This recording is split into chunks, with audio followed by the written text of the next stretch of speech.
conflicts exist on this continent. One of the most raging conflicts on the continent of Africa is the question of Biafra. From 1965 or before that, the Biafrans had their own institutions. Before the colonial master arrived, they have agitated themselves, they have told the world they want fair treatment in a nation called Nigeria. Successive regimes have always trampled upon the rights of the people of Biafra, destroyed them, killed their younger men, assassinated many, deported many, excluded many, forceful deportation out of your own country. Time has come for the new generation in 2020, 2021, 2022, for people to sit down to find an everlasting solution to the conflict that is around that region. President Buhari promised us that he will finish in 100 days, the first term of office. Boko Haram will be dead. Today is finishing his second term. Boko Haram is even more vibrant than his own shoes. We have landed in very serious murky waters that the people of Nigeria don't know which direction they are going. The people of Nigeria, a big country with a big population, an economic hub of West Africa and Africa, with the biggest reserves of oil, still lingers in poverty. The poverty and the rich gaps in Nigeria are wider than the distance between, Mars and Earth. What can we do for our countries in Africa? How do we unite?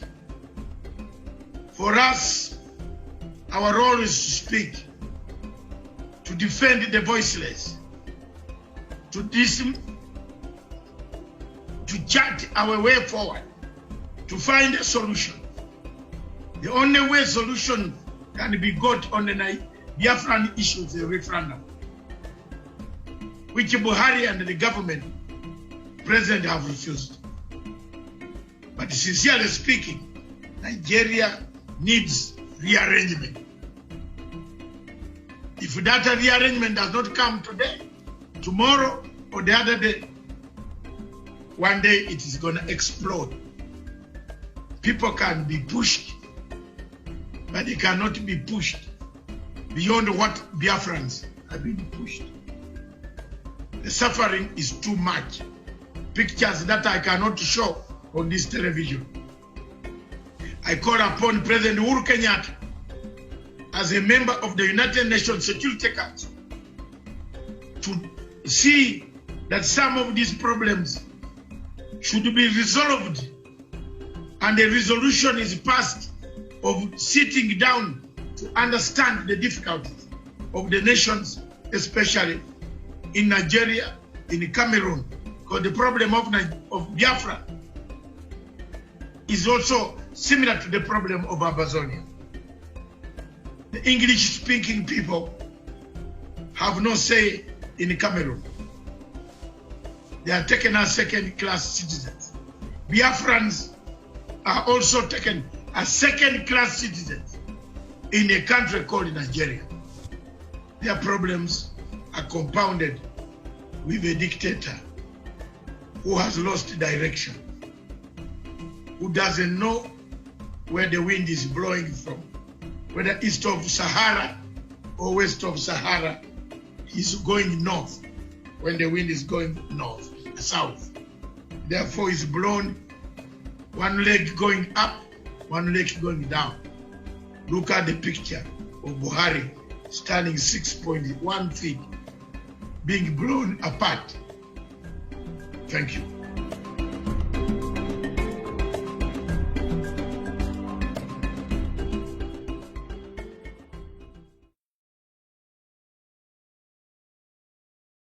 Very much for watching Punchline Africa Television, broadcasting all the way from the General Headquarters and the Political Command Center of Africa in Nairobi. I am Dr. David Matsanga, bringing you this show, Diplomatic Leaks. This show, Diplomatic Leaks, goes behind the diplomatic lines to find out what is going on in the diplomatic circles, what is happening in Africa, what ails Africa, what kills Africa. Why is Africa a very rich country, but very poor people?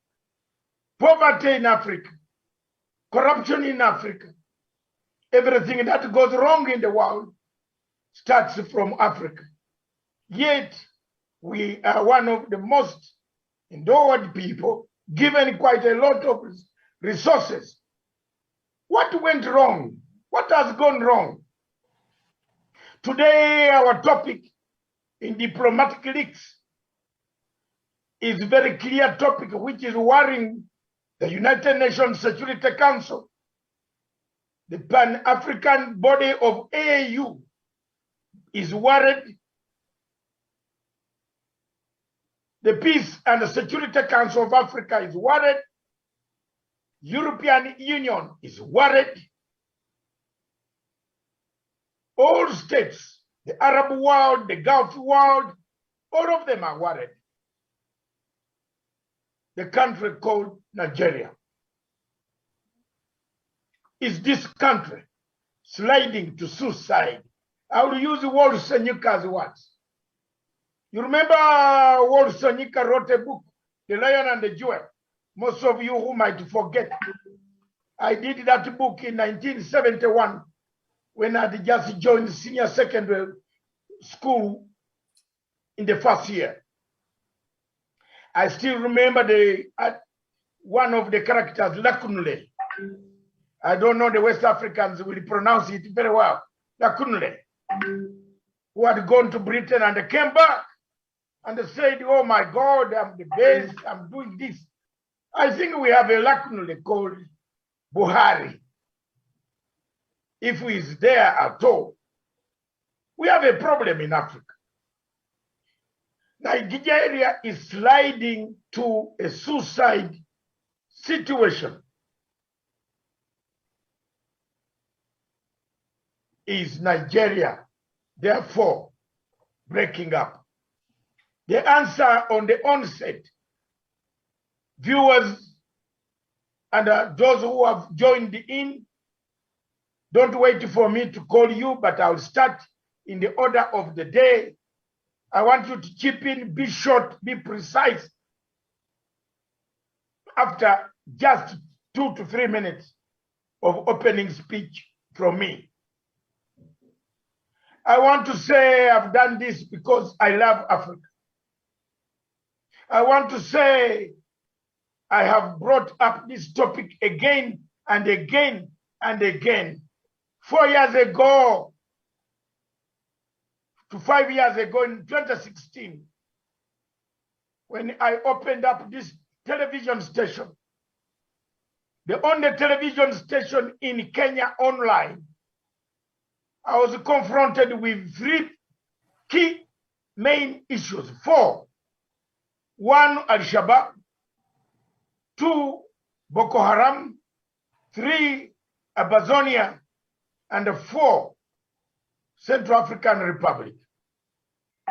Sorry, and 4, not Boko Haram, Biafra. Biafra was number 1 on my lips.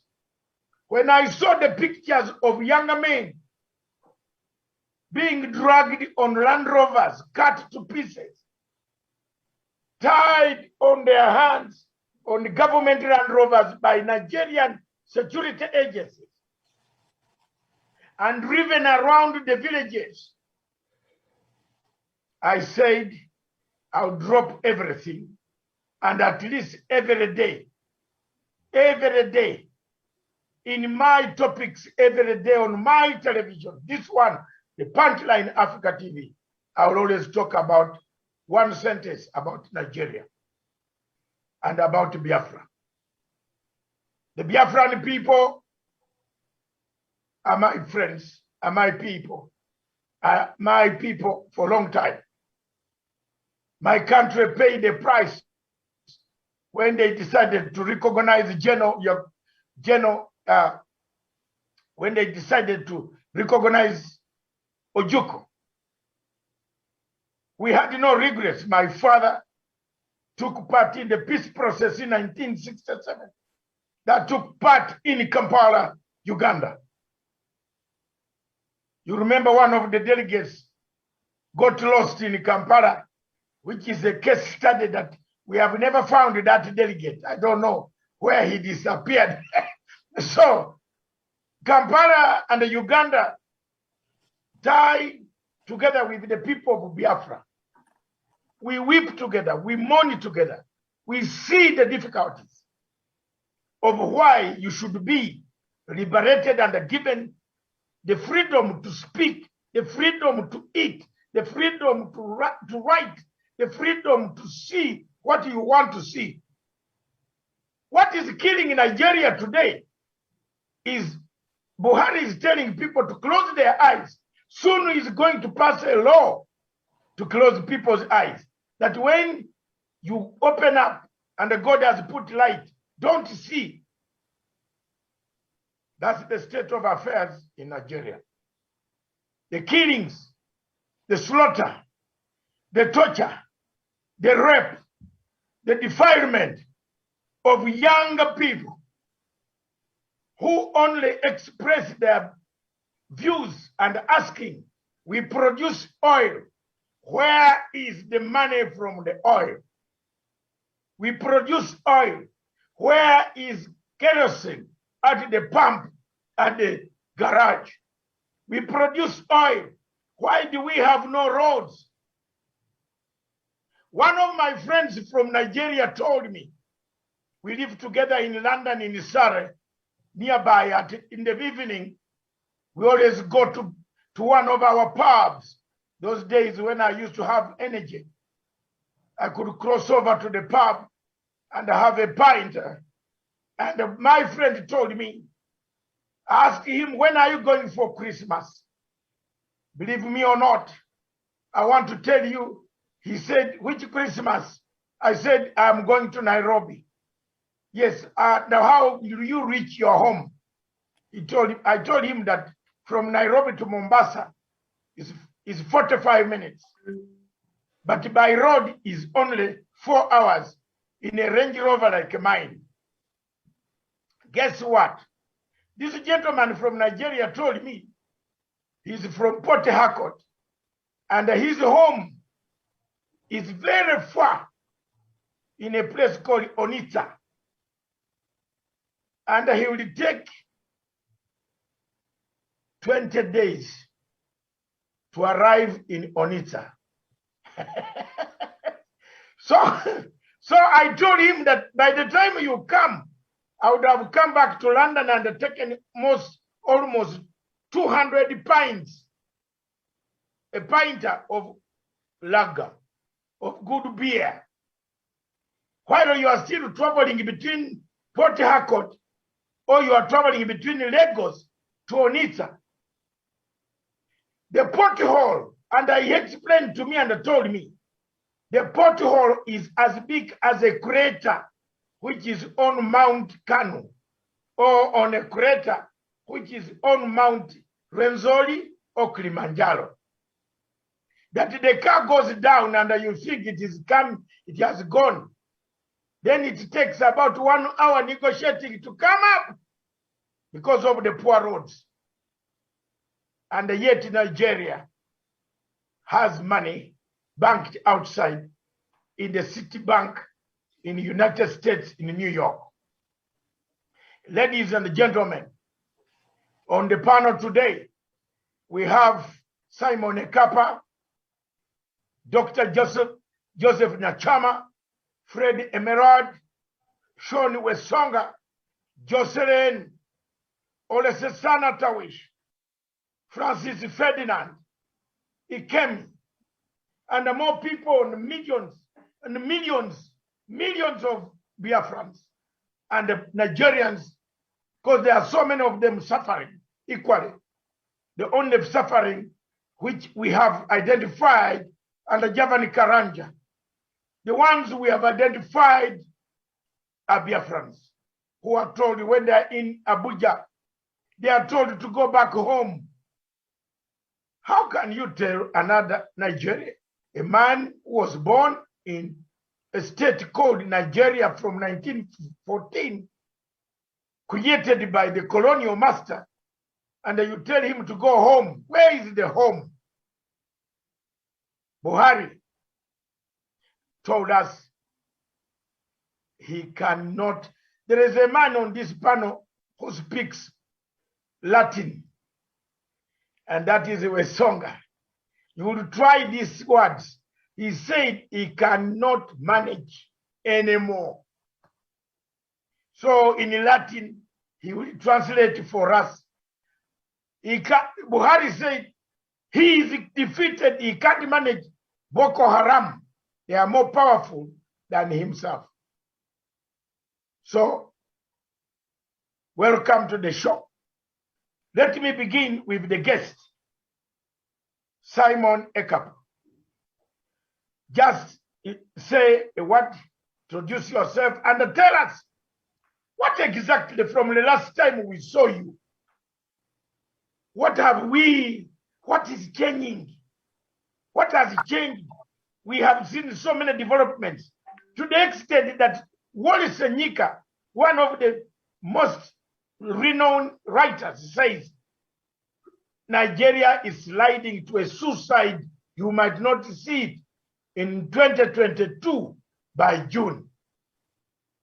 To me, before you speak, I've already predicted that the military are coming. So, Ekpa, don't say it is you who said it. I have said it. I see the military coming.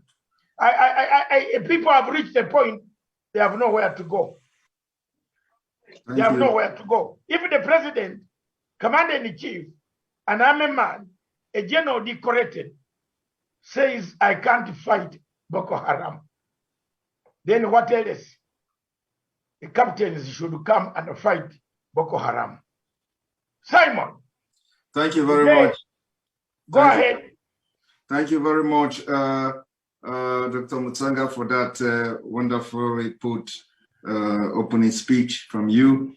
Our viewers from the other part of Africa, it has become very imperative that we come every now and then to inform you what is going on in Nigeria. The Nigeria you see today, believe me, you will see no more. A matter of months to come. Nigeria is collapsing or has collapsed, and the breakup of Nigeria has become imminent. The problem here is that the government of Nigeria, under the leadership of Sultan of Sokoto, people are not understanding what is going on. What is going on is that they are having the continuation of Usman Danfodio conquest, being led by a man called the Sultan of Sokoto. And because the Nigeria, you see, do not have president, and we address them as presidency. So these people are being controlled by the Sultan of Sokoto, and the people that are, perpetrating all this killing and ethnic cleansing and jihad in Nigeria today come from different African countries. Just a few days ago, we were able to expose one of the biggest sponsors of this jihad going on in Nigeria. Some of them, they come from a country called Mauritania. And they are very, very proud to boast how they have built dynasty in Nigeria. And today, one of the family that has built this dynasty in Nigeria, has come to become the spokesperson of the Northern Elders Forum. And in the person of Hakim Baba Mohammed, also, he was the one who spoke on behalf of the Northern Nigeria, asking the federal government of Nigeria to allow the Igbo ethnic group to secede from Nigeria. And so when you look at the impunity going on, you find out that even those who are not non-Nigerians, who have ulterior motive, who have interest in grabbing the land that doesn't belong to them, who have the ulterior motive to conquer the entire Nigeria and take over the resources that doesn't belong to them, are the ones who have found themselves in position of power. They are now in military, they are now in police, they are now ministers. They have found themselves into different sectors of Nigeria economy, and they are making decisions that are not favorable to the original indigenous people of Nigeria. This is one of the biggest problems. Also, we would want to inform our brothers from the other part of Africa that even the man who claimed to be the president of Nigeria, if there is anything like that, said he come from Niger, the Niger Republic. And because he believed that his siblings are still in Niger Republic, he has to develop Niger Republic, you know, and subjugate other parts of Nigeria, especially from the southern Nigeria, subjugate them to continue to be slavery to other parts of the northern Nigeria. And this is totally unacceptable. So the issue of whether Nigeria has collapsed, whether Nigeria is breaking up, as I'm speaking to you, Nigeria is already broken. Nigeria has broken up into pieces in the sense that the government are now begging the Boko Haram to lay down their arms while they are showing military power in Biafra territory. As I speak to you now, innocent people are being killed in Biafra land. Innocent women are being killed. Innocent men, old men are being killed. The news coming from Biafra today is that a man has been killed as he was on his way to a wedding. He was killed and paraded as unknown gunmen. And this news is now going viral. So the issue here is that our other African brothers and sisters should know that everybody must do everything to make sure that Nigeria do not stay more than 2022. We don't even see Nigeria succeeding this year. But if any case, a miracle happened that Nigeria continue to be a country, we don't want to continue to see this kind of bloodshed happening in Nigeria from 2022. Everybody must begin to speak to those who have the ability and the possibility to do something within the African countries. And it has become very imperative, like I said, that we begin to discuss this issue so that people in other parts of Africa will understand the exact fact of what is going on in Nigeria, and they are always be ready to do justice and make decisions in accordance with the information that is coming from this channel and other channels as well. We are also looking to expand the awareness of this Biafra and Nigeria disintegration, which is going to save life in Africa, which is going to make sure that the killings in the Sahel region will stop. And on this note, I submit, and I thank you all for being part of this debate. We're going to have a very healthy discussion today, as more things will be said, and we are going to review a lot of things that some of you do not know about Nigeria. Thank you very much. Can you unmute yourself, Dr. Matsanga? Thank you Dr. Matsanga, your audio is mute. I've come. Okay. Yeah, thank you very much, ladies and gentlemen. I am pleased today that all of you have been specific, accurate, to the point. Don't waffle. Let's have this time, utilize this time, and make sure that we make points. Dr. Joseph Nyachama, Simon has raised quite a number of issues. We have talked and talked and talked. Africa needs to hear this. Because the whole president comes out and says, I can't fight anymore. Constitutionally, this president should just have walked home and looked after his camels and said, I'm fed up. But because Africa, we don't have, we are not, some of us, very few people in Africa can be ashamed. They have no conscience. Buhari has no conscience. Buhari still thinks Nigeria is still the same, yet people are being abducted. At gunpoint, killed, taken, ransom being asked. Dr. Joseph Nyachama, what do you think we can do? Thank you, Dr. Matsanga.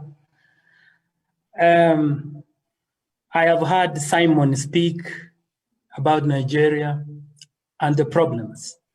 Dr. Matsanga, you see, personally, I've raised in this forum whether the man called the president of Nigeria is indeed alive. Is he leading? You know, it could be a hoax that the president is alive while he's in the grave. This is for the Nigerian people to find out. They needed to form a commission to establish, are they being conned through leadership? Because I do not think an insane head of state can let his people suffer the way they are suffering. Having said that, Dr. Matsanga, I want to tell the Nigerian friends in this forum, especially the panelists, that the Nigeria as a country is not defined by this geography, but defined by these people. And I'm happy that even Simon is present. I can see Ndoran said is present. I can see Jocelyn is there, ready to serve this nation. The question that needs to be asked, Dr. Matsanga, is this, because what we are discussing is Nigeria going to break up. The issue should be who will lose and who will benefit if Nigeria breaks up. I think that is the discussion, but I want to tell the Nigerians, if they are listening, that the common people will be the losers if Nigeria breaks up, and the greedy few will be the beneficiaries. I derive this thinking from one of the greatest personal development philosopher I love, Zig Ziglar. He talks about America, that the greatest nation in the world is not America after all. The greatest nation is the imagination of the American people. In the same vein, I want to tell the Nigerian friends who are present that the greatest nation is not Nigeria after all. The greatest nation is the imagination of the Nigerian people. Yeah, I said 1.5. And I want to plead that common people will be losers if Nigeria as an enterprise is left to be liquidated. Because Simon, if you look at the Igbo people, if you go further, there are those they call the Mbiwa Igbo, and there are the chosen few class we call the Zions. You, the panelists here, if you have identified yourself as leaders, Nigeria must be united, whether you are working from southern or northern, because you will benefit from the economies of scale, Nigeria as a viable enterprise. I am telling you, the greedy few want to use men as slaves to pursue their service interest. Of course, with the other hidden hands, either from West or other quarters which we do not know. For me, Dr. Matsanga, if the thinking of the Nigerian people is to make others slaves, whether it disintegrates into various units, the same will continue. Look at Sudan, Matsanga, in 2019, the Southern Sudan, 400,000 people died. And in fact, 4 million refugees in different parts of African states, and 1.8 million were displaced. Look at the Nigeria. But doctor, let me jump in here as a moderator. If you, in your first statement, Dr. Nyachama, you said a state has no president. They don't know whether he's dead or he's alive. Now you want these people to remain in a state where they don't know whether the president is dead or alive. Now, boss, Dr. Nyachama, guide me here. Is it better is it better to go away and suffer than to remain in a state of uncertainty where the president or Jaburil comes up and says, I can't help you, I can't protect you. Dr. So what Matsanga, people in Nigeria are saying, Dr. Matsanga, can I respond to him? Yeah, you will come to respond to him. Let's give him, give him that direction. Yes. Let me clarify what I was saying. Dr. Matsanga, okay. Maybe I was misunderstood. No, yes, okay. Maybe. I never said, I was trying to say, as each particular region is trying to self-determine. It is not the region. The Biafrans have said they want a referendum. Full stop. Other regions will bring their case. But for now, Doc, the people who want to go away, who have said we are going away, give us a referendum to decide whether we remain here or not, are Biafrans. And that is okay. Yes. Dr. Matsanga, begin it from there. Dr. Matsanga, maybe it is my narratives that were misunderstood. Okay. I was just developing I was trying to develop an analysis. And in the past, I have said, if people want to rule themselves, they must be given the freedom to do so. Exactly. You know how I was in support, except yes. I was trying overally to look at that it is unfortunate yes. that the Nigerians, which was cherished, it has reached at a point of no return. That is, in fact, I was agonizing. I used to be an admirer of Nigeria sometimes back. Yes. Dr. Matsanga, for now, let me be clear. I am not saying that the Biafra should not seek their own self-determination. They should continue. But I was only regretting because I was analyzing scenarios. For the others, Daktari, for now I submit because we have limited time in terms of resources. I submit, Daktari. Thank you very much, Daktari. Because I was saying, my doctor always says, let them go faster and run very fast. Because Buhari is not there, he's dead. Now, first of all, Fred, prepare yourself. Fred Emil, prepare yourself. And then, Simon, make your intervention quick. I should make intervention now? Yeah, if it is not long. Yeah, it is not long. First of all, I would like to correct the impression our brother Joseph has passed, to a lot of viewers. The point here is that he said that if we disintegrate Nigeria, that the elite are the one who are going to benefit. In other words, that the only few people are going to benefit while the majority will suffer the disintegration of Nigeria. This is not true. One thing is that I want to ask him a question. I know that the question, and I'm going to, I believe that what I presume to be the answer should be the answer to the question. Do you like how the Europeans, do you like European country, Mr. Joseph? Do I? Do you like European countries? Do you like the civilization in European countries? Of course, the way they have developed there, I don't like some people themselves, the view they have to African.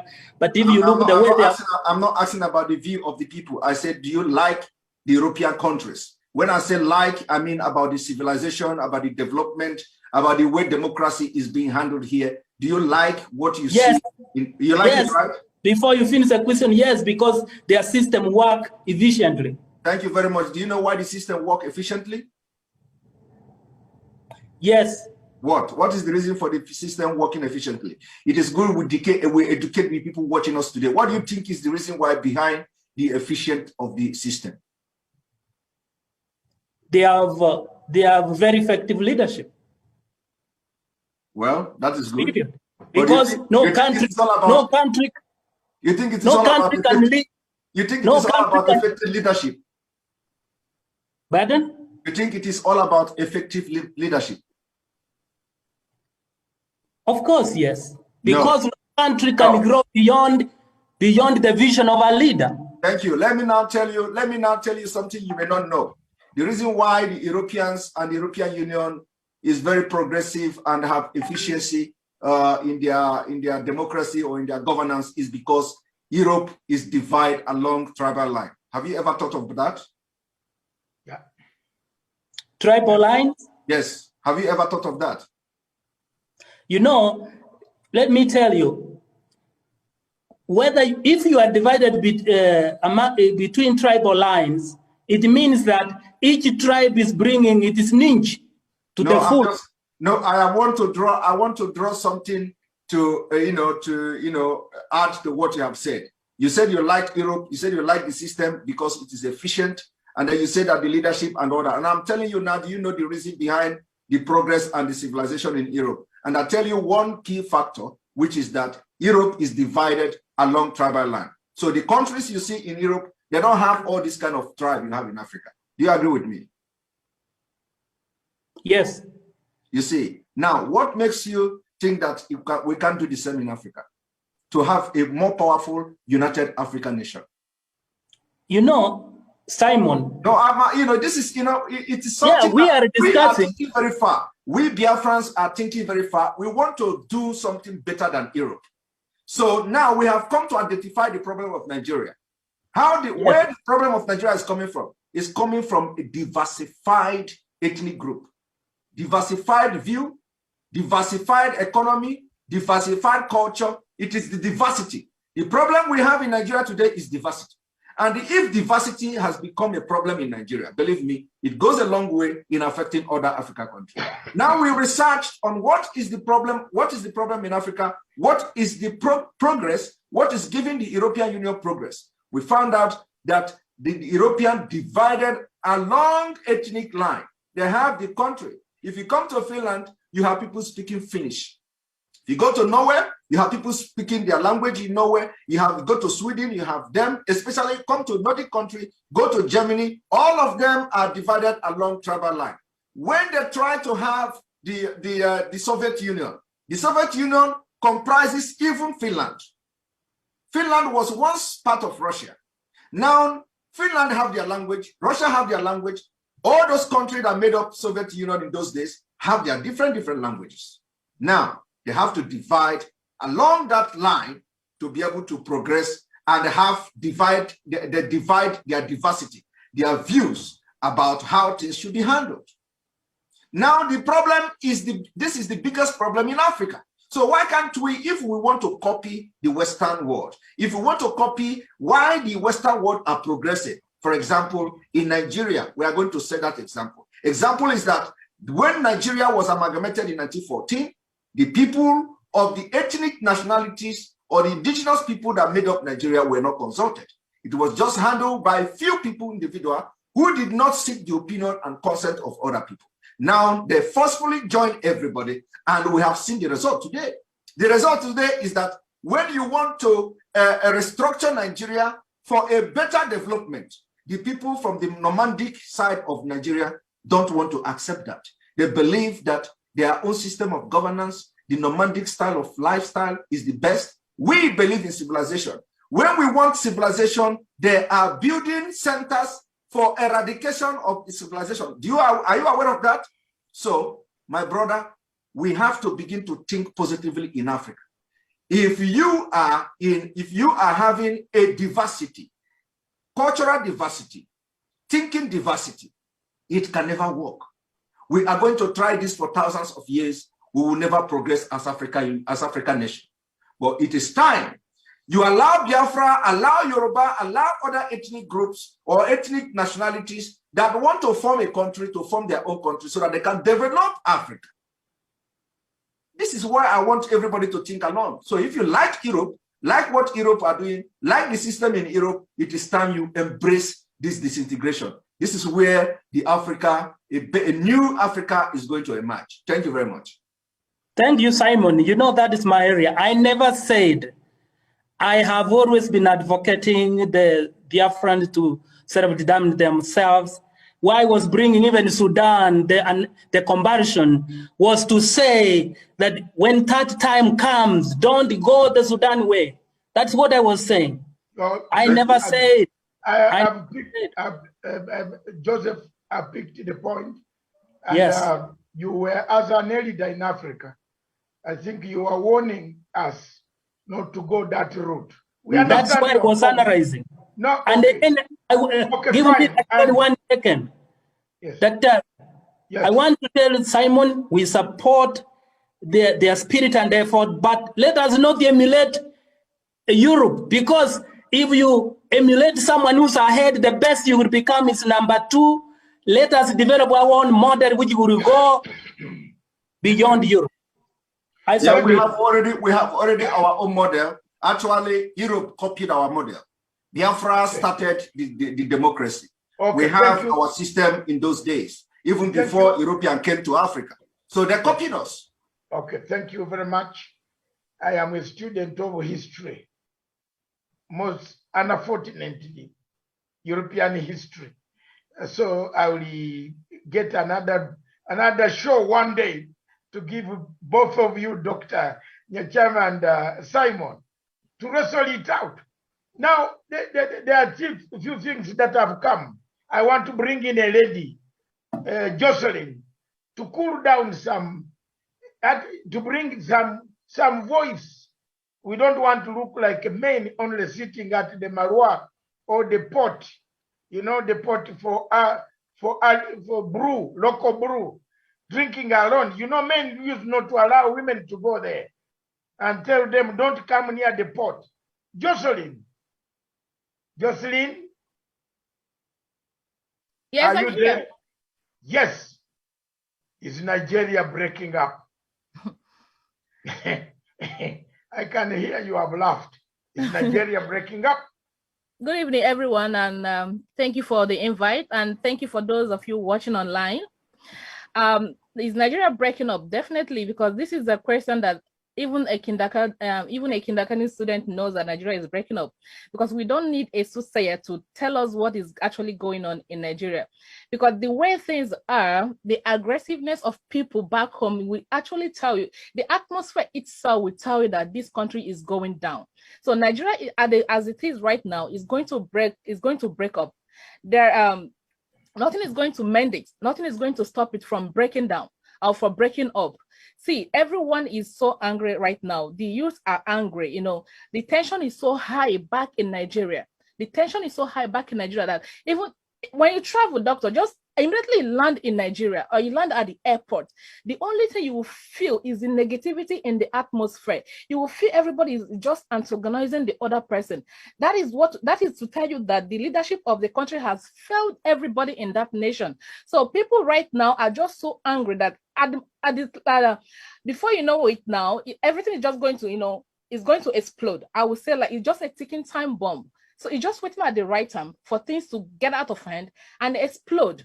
So the best thing they can do right now is either they do it gradually and peacefully and let the people that wants to go on their own and be. Otherwise, a lot is going to happen and it's going to affect each and every one of us. We are losing lives at the moment. We are losing people on a daily basis. But if they are not able to manage it, if the leaders in Nigeria, even the African leaders are not able to, step in and manage the situation back in Nigeria, it is going to affect a whole lot of people. It is going to affect a whole lot of, because we are going to lose lives for sure. We are going to lose lives. So the best thing, if they have the interest of the people at heart, what they will do is, okay, since everybody is antagonizing the other person, in Nigeria, we are all tribalistic in nature. We are all tribalistic in nature. Me, I cannot, when you see an Igbo person, and also, or if Fulani man sees an Igbo person, they see you as an enemy. You understand? We don't have the same language. We don't have the same culture. It's just, you know, it's just like mixing oil and water together. It doesn't stay. It will never hold. It will never hold. So when you mix people who do not have the same ideology and the same culture together, of course, there is going to be an antagonism. There's going to be a kind of bad spirit, you know. There is going to be a kind of bad spirit within these people. So the best thing they can do now, you cannot just hold people together who do not want to live together.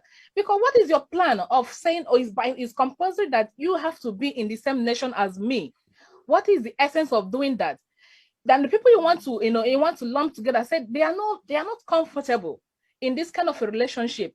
So it's better you let them go peacefully, or you then be ready to face what is coming up. You understand? Because right now, with the whole situation back in Nigeria, the youths are arming themselves. They are taking up arms. If you watch what the military has been doing to the youth and the police officers, I'm sure you've seen pictures on social media, you know, the inhuman treatment against the youth. What do you expect that will happen tomorrow, doctor? When these people know tomorrow, they will feel like I have been subjugated for so long. I have been, maltreated for so long. I have been dehumanized. You understand? I have been treated like a trash. You know what they will do? They will find a way to look for arms and defend themselves. And that is what is going on right now. So the best thing, if these leaders have sense enough, if they actually, have the interest of the people at heart, if they actually value human lives, they will say, okay, as it is right now, either they sit on a round table, have a dialogue to find a way out of this whole situation so that people will go peacefully and have their own nation, then develop the way they want. But if you're trying to force everybody together, it will get to a stage, things is going to explode and you cannot contain it anymore. So Nigeria breaking up, there is no two ways about it, doctor. It is going to break up. It might not break up today, but definitely it's going to break up, because even Biafra has been for a long time before they brought everyone together and then they said that we are conquered people. No, we are not conquered people. We can be very stubborn. When it comes to the southern region, we can be very stubborn. But being stubborn doesn't mean we are destroyer. We don't destroy, we build. But as it is right now, is either they let Nigeria, they let Biafrans go, or everything in Nigeria is going to go down. That is my assertion, sir. Thank you very much. Nigeria is going down, slowly sliding to suicide. Jocelyn, thank you very much. Thank you for doing that and for saying it is true. Let me ask one question. Tony, my brother Tony, I see you very worried man. Very worried because some of the statements here and some of the pictures coming out of Nigeria are very worrying. Younger men are picking up arms. The security is eating them. You think they have been pushed to the wall to take another route of constitutionalism. Picking up arms also is constitutional. If you have nothing left, you have no alternative. But I want to ask you one question. Why is the world silent? Why? Let's bring in that angle. Let's juggle that angle. Why is the world silent? Thank you. I also thank and appreciate everyone here and those watching online. Once again, thank you for the invite. The question you put across now is not just intelligent question. It is a sensitive question that some people don't want to hear. It's part of the question that makes Nigeria government panic, because there are commitments everywhere. The reason why the world remain quiet or silent today is similar to the program I called you for last week, that I have a program coming up, and the program is Why the Silence of the Nigerian Pastors. There are commitments. The Nigerian pastors have been committed, and they have committed themselves. Similar commitment that the world has put themselves into between Nigeria. And Nigeria, I want to give you an idea. Nigerian international passports are not printed in Nigeria. is produced in Europe. Now, and the amount given to Nigeria as contract to produce this, Nigeria paid double as a bribe to appease that country in order to support everything Nigeria is going to cry for the detriment of Nigeria economy and the people in Nigeria. But surprise, surprise, why they were doing all this and the whole world listening to them, because they feel or they felt they are part of the nations, unity of nations. International law is the law of nations. Now, when they come together, Nigeria think because they can attend those meetings and they somehow they stopped news from crossing Nigeria. One of the number one reasons is because the world feel they are not aware because news does not carry it.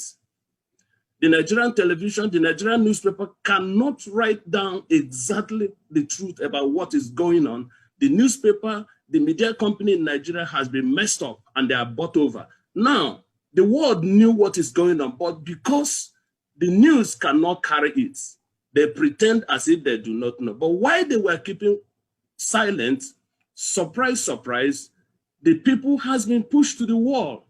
And the Constitution of Nigeria permits self-defense. When it has come to the point that you open your door, when somebody rings your bell, you are thinking it's a visitor, it becomes an armed robber. You're going to use everything you have, you lay your hand to defend yourself. So what happened now is that because of the silence of the world, as a result, they don't want to interfere. Instead of interfering, they are being given one thing or the other. And Nigeria is lying to them. And when they send their representative to Nigeria like ambassadors, they get themselves messed up because Nigeria as a country is such a sensitive country to people who love gifts. Even the Bible said that the gift can blind the wise. And as a reason why that is going on, they brought pastors. These pastors that should bring the truth out, like Nehemiah, like Elijah, like Elisha.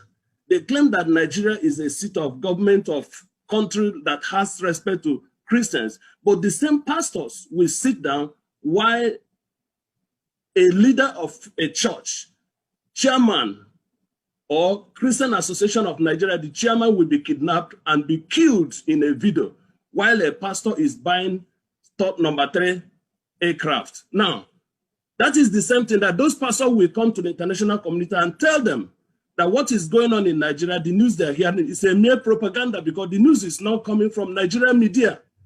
So one of the reasons is because the world is keeping silent because Nigeria have bribed and they are now controlling the media company. Minus social media, where the Biafrans have laid their hand, and you see what Nigeria government is doing to silence the social media. Shamefully, they want to silence everybody.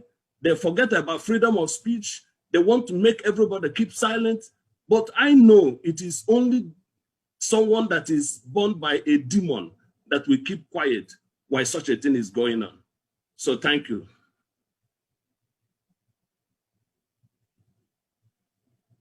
I cannot hear your voice. Unmute yourself. Oh, fine. Sorry. I always leave it so that it doesn't interrupt with the other people. Thank you very much, Tony. I've been looking forward to seeing you, and I'm very happy to hear your voice. And I want to laud you for coming on board. And this is what we are going to do. We are not going to be shy to talk about one of the African countries going down. Let me come to Nairobi then. Sean Wesonga, brief, 1 minute or 2 minutes. Is Nigeria breaking up? Is there any reason to call Nigeria Nigeria anymore? Is Buhari alive? Is Buhari the president or Jabril?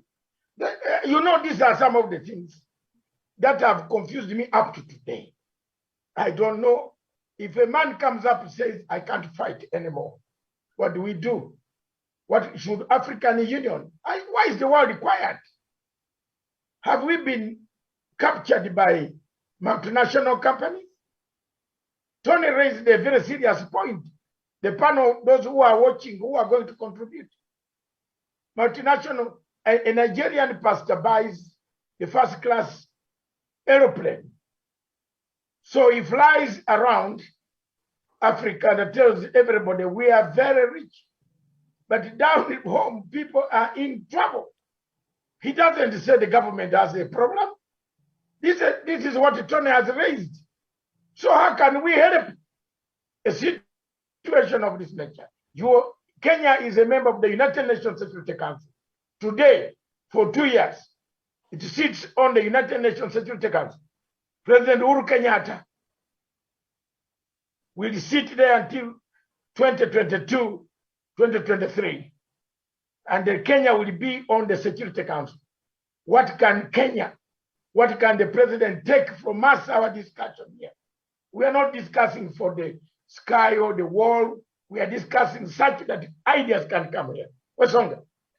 Yes, thank you, Dr. Matsanga, and every panelist that has spoken before me. First and foremost, I really want to reiterate that the people of Biafra need their independence, and this should be unconditional, because when you even listen to the words of Abraham Lincoln when America was undergoing the Civil War, and they had a problem similar to what we have today in Biafra, where a group of individuals feel they are more important in that they can be able to oppress and be able to discriminate another community of people, then he said that no man should see himself so important to govern another man without the other man's consent. And that is what should be happening to the people of Biafra. We should give the people of Biafra the freedom to determine their own future. And any African leader, any African state that is actually watching this conversation, it is time for us to come up together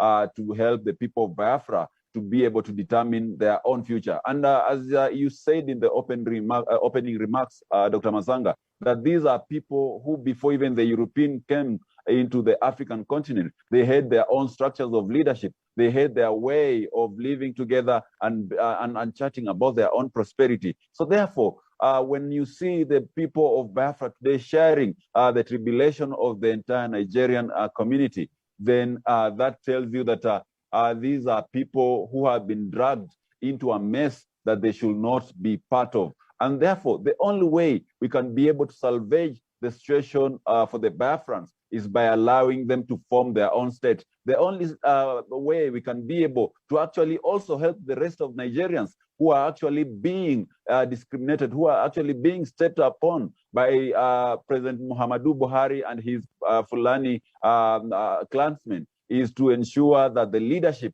that is in Nigeria is changed. We get a leadership which shall be able to give the Biafrans the right to have a referendum to determine their own fate as a people. And that is a right which cannot be contravened, because even in the UN Charter, that is what it says about self-determination as a people. So to me, Dr. Matsanga, I believe that that will be the only solution that the Biafran people will have to their problems. And they have fought for decades to have this particular right to determine themselves. In that giving up now, or maybe someone telling them to postpone it, will actually carry more repercussion, because blood has been poured, the families have been separated, and very, very many Biafrans have been sent to exile due to these particular. Yes, thank you. Thank you very much. Dr. Matsanga, there is something he pointed out. I would like to also make some, input. Very positive thing he mentioned. I would like to make some input. I will give you the chance, but I'm holding it. Let me give any Olesesana Nairobi, Tawish, just give us. Is it too late to give? To help? What has AU? Why has AU gone quiet? Why are people quiet? Tony raised the point there. Why are people quiet? Nigerians are being, Biafrans are being killed. Every day you wake up, you have a report. And by the way, good news for you people, Nigerians, Biafrans who are here. Tomorrow, the chief prosecutor of International Criminal Court, the one Fatou Bensouda, who was actually bribed by Buhari, is leaving. So expect me by Friday, Mr. Simon. I am already delivered my document. It is ready, well polished. I want to start a journey to indict Mr. Buhari. So thank you very much. I am doing it using my own resources. At my age, I can't leave younger people like you outside in exile. I want to file, and I will file that application by Friday. I want to test Karim Khan. I want to see what he can do for the ICC. If ICC cannot take this document and look for Buhari and bring Buhari and warn Buhari to stop killing people, then we dismantle it. So I am moving. Those are good news I promised you the other day. And I want to thank the lawyer who worked with me. I have now modeled the document with exhibits, video, real live killings by the Nigerian army and the police and the security agents. I will deliver my case. You don't need to be a Nigerian or a Biafran to deliver the case. As long as Nigeria is a signatory, as long as Britain, Uganda, Kenya is a signatory to the International Criminal Court, anybody from those states can deliver, can choose anyone at any time. So here I am, Mr. Buhari. Let's wait for the documents to arrive. Abuja, your head, they will come and then you will be notified. So that is all. We need to work out. If we don't speak now, we can't speak. So Tawish. Right. Oh, thank you. Thank you so much, Dr. David Matsanga. Thank you so much, Dr. David Matsanga, and my colleague panelists, and of course, everyone who is watching this program this evening, or night or morning, depending, of course, from where you're watching us from. Dr. Matsanga, I think you at night yourself. Yeah, go ahead. Yes, sure, sure. Thank you so much, Dr. Matsanga. So I think what we need to make a clarification is that as far as Nigeria is concerned, I think Dr. Matsanga, yourself and myself, we have been handling the Nigeria matter for as long as you remember, from 2016 or 2017, if my memory serves me well. But I think the most important thing is moving forward, how do we find a solution to the problem that continues to bedevil Nigeria as we speak today? Because there's that agitation by the indigenous people of Biafra, that is the Igbo people who want, of course, a separation from Nigeria. And the feeling when you listen to them, when you listen to their agitation, is actually a genuine concern, a concern that they want a referendum to determine their fate. They want to have a nation of their own.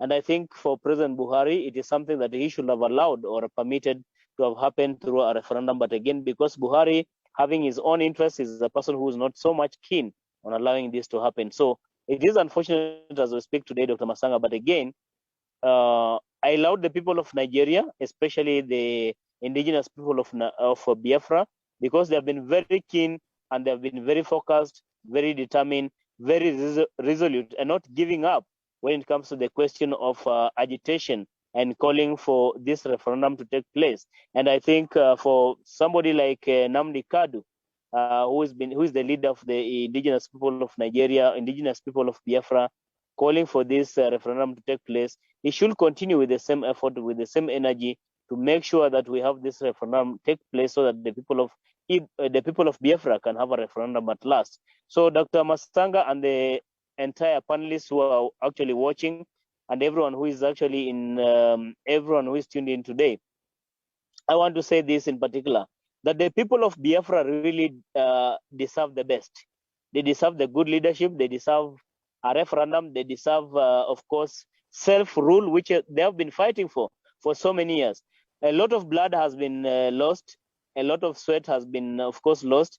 So many people have been displaced. So much has happened in Nigeria simply because of this quest to have Biafra recognized as a state of its own. And I think it is time for President Buhari really to come out and permit or allow this to happen, because again, this will go down in history as one of his legacy if you will allow the people of Biafra really to have a referendum to determine their fate, to become an independent state for that matter.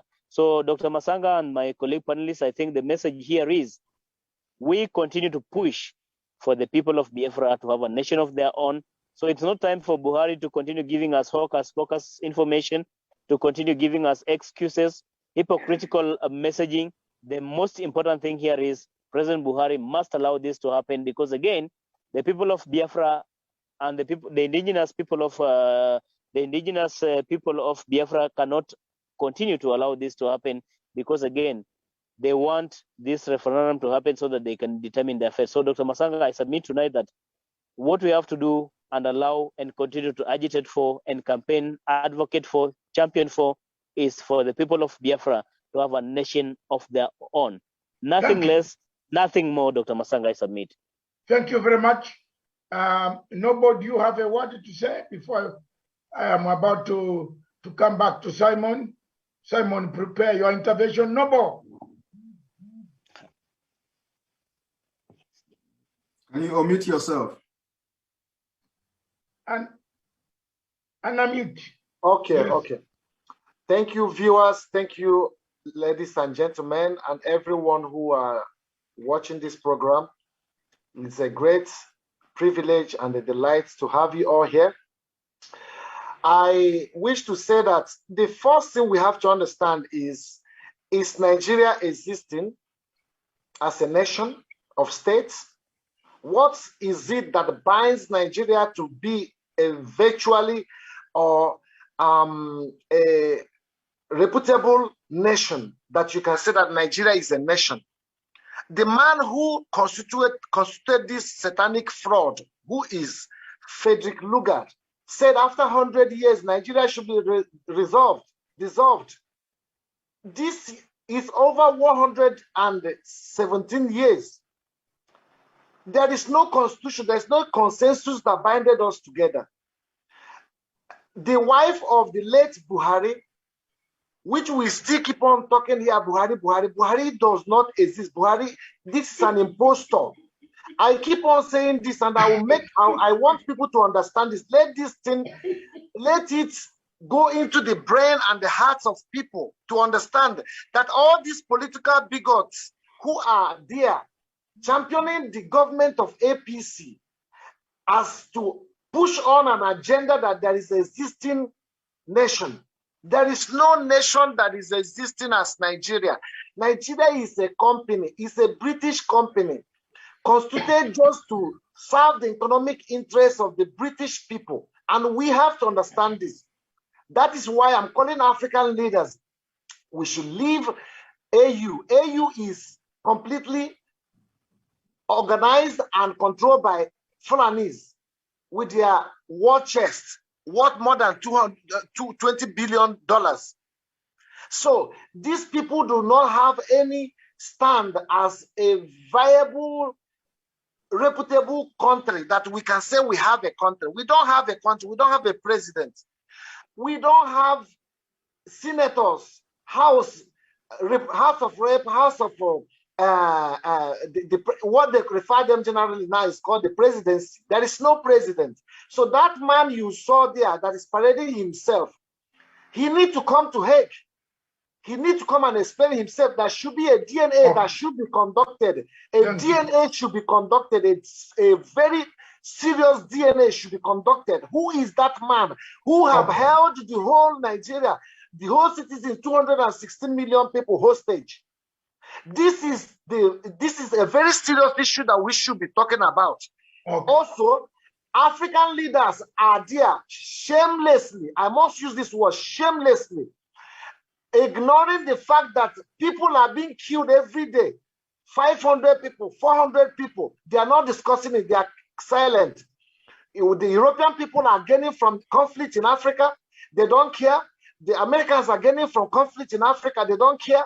the Asians are gaining from conflict in Africa. They don't care. What they are doing is championing and sponsoring arms into the hands of terrorists. What is the reason why America have not come to fight Boko Haram in Nigeria? They say they are world power.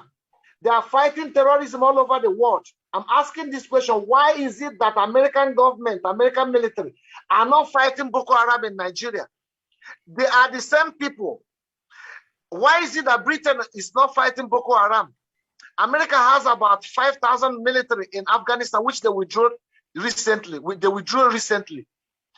And in Iraq, they were there, 10,000.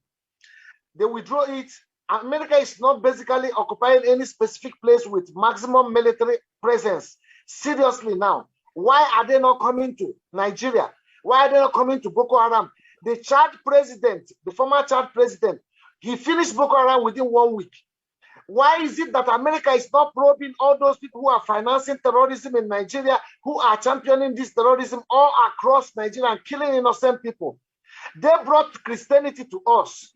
Why have they ignored the Christians? I'm not only saying that this is a religious issue. Both Muslim and the Christian, this is humanitarian issue. Generally, Benue State is being under siege. Abia is under siege. Ohafia is under siege. Anambra is under siege. Ebonyi is under siege. Enugu is under siege. All the whole Biafran land is under siege. Oduduwa, the same thing. They are under siege. What is the world leaders doing? United Nations is a disgrace. I'm saying it proudly and very without any remorse. United Nations and all these human rights organizations, that Amnesty International, that is situated in Abuja, have been calling for their presence. They have kept silent because they have economic interest in embezzling the resources of Biafrans with other external criminal companies, rogue entities like Shell BP from Holland, Total, JP Morgan, all of them, they are there embezzling the resources of Biafrans. And we are not protecting the lives of people from that region, from that land of which you are taking those resources from. Let me tell you, in Biafra land, we can no more fish again. Give me 1 minute. Let me digress. Finish with 1 minute. One minute. Yes. Here. In Biafra land, in place we call Ejo. This is a place that they produce oil. Also in Abia State, they produce oil. In Imo State, natural gas is there. In Ejo, for example, in Bayelsa, for example, they can no more fish anymore. Okay. Fishing is finished for them. Except Shell BP will come and clean up the mess they created there. We don't have a president. We are not Nigeria, and Biafra must be restored with every last drop of our blood to prove to the world that we are human beings who have flesh and blood and must be heard. And the United Nations should organize a referendum with the world leaders. Thank you so much. I applaud this program. Let's continue. Thank you very much, ladies and gentlemen. And unfortunately, we have very little time left. And as you know, in Kenya, there is curfew. And our curfew starts at 10 o'clock. And most of my staff who are in the main headquarters studios would like to run home before curfew catches them. But before I do that, I promise I'll continue with this subject again on Thursday. And Simon, I'll give you time and other people. But before I conclude, Simon had an intervention that I want to give you to make your comment as brief as possible. And on Thursday, keep time, the same time. We want to proceed. We want to be heard, Simon. Thank you very much. Thank you very much, Dr. Matsanga. I really appreciate the fact that I have once again another time to speak. I want to, agree with the previous speaker before the last one, and then of course, yes, and then of course with the last speaker as well. That because of he mentioned the UN Charter. Now, I want everybody, especially those of you in other African countries, and then also to remind to the UN, the United Nations, A lot of people do not know the reason why the UN was set up. UN was founded in 1945. The reason for UN, the international organization, which was founded in 1945 after the Second World War by 51 countries back then, was to what? To maintain peace, international peace, to maintain international peace and security. Developing friendly relations among nations and promoting social progress, better living standard, and human rights. Now, this is the reason for UN. Now, let us, project this to Nigeria situation. UN is for peace, security, for progress, for betterment of living standard. And that is exactly what the UN should live up to in Nigeria now. How do UN intervene in Nigeria? To maintain the peace and security in Nigeria, Nigeria needs to be disintegrated. As it is now in Nigeria, the security, chief of security agencies in Nigeria are controlled by those loyal to either directly Fulanis or those loyal to the Fulani Caliphate under the leadership of Sultan of Sokoto. Now, the conquest of Nigeria, they want to continue the Usman Danfodio. Today, the letter issued to a state called Delta State has 4 or 5 terrorist group pictures in that letter, which means they have been able to come together for the final, fight against other indigenous people in Nigeria. And this is what the UN don't want to understand. The reason for UN coming into existence in 1945 is to intervene in a situation like Nigeria. Yes. Look at the solution of Nigeria. What is going to be the solution of Nigeria problem? The solution of Nigeria problem is to disintegrate the interest of the problem happening in Nigeria. When Nigeria is disintegrated, the interest of the terrorist group will disintegrate. Not only that, the differences that are fueling this crisis and killing in Nigeria will also disintegrate. When Nigeria disintegrates, it will go a long way in restoring peace and tranquility in the entire West Africa. Yes. Now, having said that, how will disintegration of Nigeria solve this security problem and crisis in West Africa? It is going to solve it this way. We know that when we are shouting and agitating for the freedom of Biafra or disintegration of Nigeria, people will always make references to Sudan. And we have said several times without number, why are you people making references, especially those in other parts of Africa? Why are you people making references to South Sudan? Why are you not making references to other nations within Africa that have actually conducted referendum and they are doing well? Why have you not mentioned other parts of the world where referendum has taken place? Why is South Sudan always a case study? Right. Apart from that, we are completely and totally different people. We have different culture, different understanding. Biafra are the people that are scattered and have traveled a lot all over the world. You see Biafrans.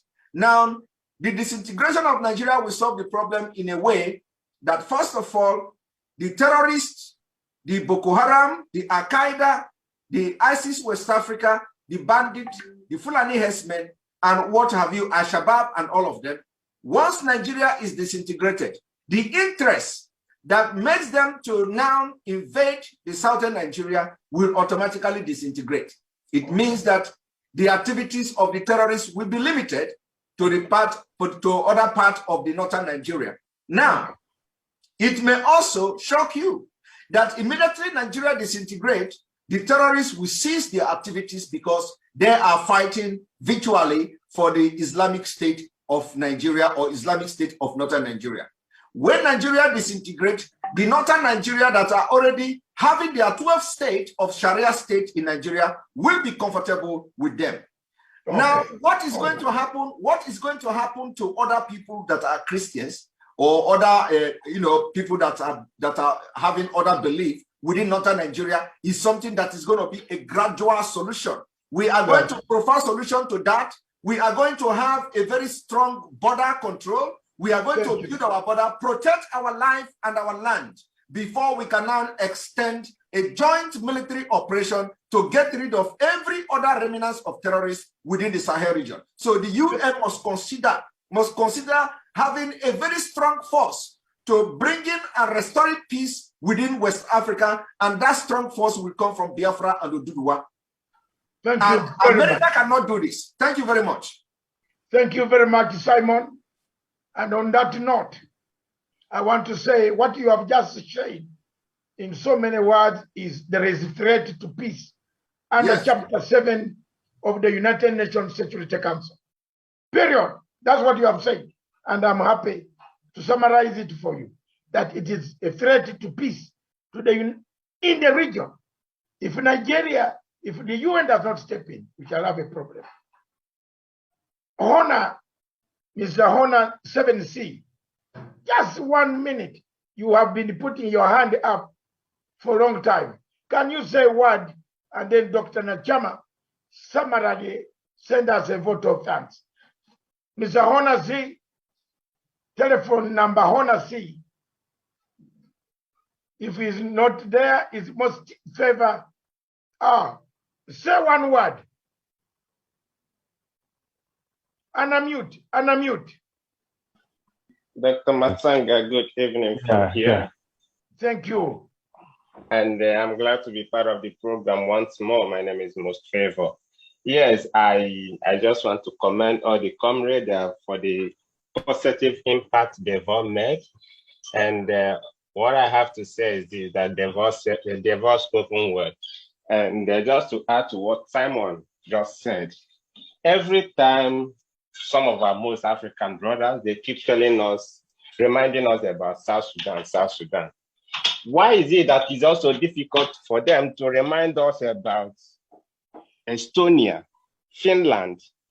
These are countries, they were all part of old Soviet Union. They were old former USSR.